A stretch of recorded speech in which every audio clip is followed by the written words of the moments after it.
మీద ఒక రివోల్ట్ ఎలా ఉంటుంది అంటే, ఒక హిందూగా నువ్వు వెళ్తున్నాలంటే క్యూలో నుంచొని for being Hindu you have to pay tax. So అలాంటి ఇంట్రెస్టింగ్ ఎలిమెంట్స్ ఉన్నాయి. And it's more of a wholesome entertainer తప్ప దీంట్లో ఏ విధంగా పొలిటికలైజ్ అనేది ఏముండదు. ఇట్స్ ఫ్యామిలీ ఎంటర్టైనర్ కాదు. ఇది నేను చేయటం వల్ల దీనికి ఇంకేదైనా రంగులు ఆపాదించబడతాయో నాకు తెలియదు, కానీ బట్ నేను మటు సినిమా చేసినప్పుడు it is beyond politics. So దాంట్లో ధర్మం అనేది ఒక ఎలిమెంట్ క్వైట్ ఛాలెంజ్. ఇందాక కూడా ఎవరు ఇంటర్వ్యూలో అడుగుతూ ఉన్నారు, మీరు మేడం మీరేనా అడుగుతా అంటే సినిమాల్లోనూ ఒకటే చాయిస్ ఉంటుంది, either films or politics at this stage అంటే I said I opted for politics. I opted for అంటే నాట్ సినిమా పాలిటిక్స్. సో అందుకని నా ప్రయారిటీ పాలిటిక్సే అడ్మినిస్ట్రేషనే పెట్టి నాకంటూ కొంత టైం అనుకున్నప్పుడు దాన్ని బట్టికే కేటాయించడం జరిగింది. అట్లా సాధించాను. ఏ సినిమాకి చేయని విధంగా ఫస్ట్ టైం ప్రమోషన్స్లో దిగారు మీరు.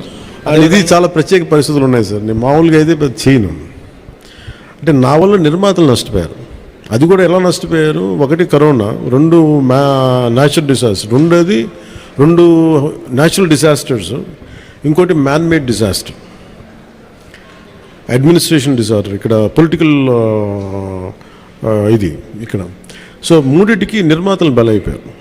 సో దానికి నేను ఒక నైతిక బాధ్యత వహించి లేట్ అయిపోయిన సినిమాని ప్రమోట్ చేయాల్సిన బాధ్యత నా మీద ఉంది. అంతేగాని ఎందుకంటే నాకు రెమ్యునేషన్ కూడా దీనికేమి అదే ఇంకా రేపు ఎట్టయితే నాకు తెలియదు. కానీ సో అలాంటి పరిస్థితుల్లో రిలీజ్ చేశాను. ఎందుకంటే ముందు సినిమా ఆడాలి, సినిమా రిలీజ్ అవ్వాలి, నిర్మాత బయటపడాలి అన్న సదుద్దేశం. అది కూడా ఏంటంటే నేను పాలిటిక్స్లో ఉండటం, గత ప్రభుత్వం చేసిన మ్యాన్ మేడ్ డిజాస్టర్స్ వీటన్నిటి వల్ల నలిగిపోయిన దానికి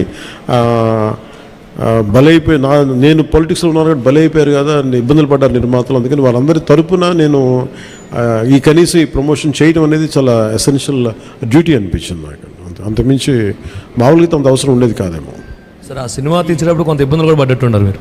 ఏంటి సార్? ఆ సినిమా తీసేటప్పుడు కొంత ఇబ్బందులు కూడా పడ్డట్టున్నారు, సమ్మర్లో కానీ నైట్ టైంలో షూటింగ్ చేయటం కానీ. అంటే ఎలా అంటే నేను అంటే ఇక్కడికి వెళ్ళి వైజాగ్లో అరెస్ట్ అయ్యి మళ్ళీ వచ్చి 4 రోజుల తర్వాత మళ్ళీ ఇలా చేశాను. అంటే అరెస్ట్ అంటే చూశారు కదా ఎలా పెట్టారు. అట్లాంటి పరిస్థితుల్లో మండుటెన్లో కానీ అంటే okay that's part and parcel, there is no complaint about it. నాకేమనిపించిందంటే ఈ ఇబ్బందులు పడటం ఒకటిను, పార్టీని నడుపుతా ఏమాత్రం హోప్లెస్ పొలిటికల్ సిచ్యువేషన్లో ఉండి సినిమాలు చేస్తా, 10 రూపాయలకి 15 రూపాయలకి టికెట్లు ఏదైనా రిలీజ్ అయితే ఇబ్బందులు పెడతా, నాకు వీటన్నిటికీ దాటి అధిగమించి ఇక్కడ దాకా రావడం చాలా పెద్ద విజయం అనిపించింది.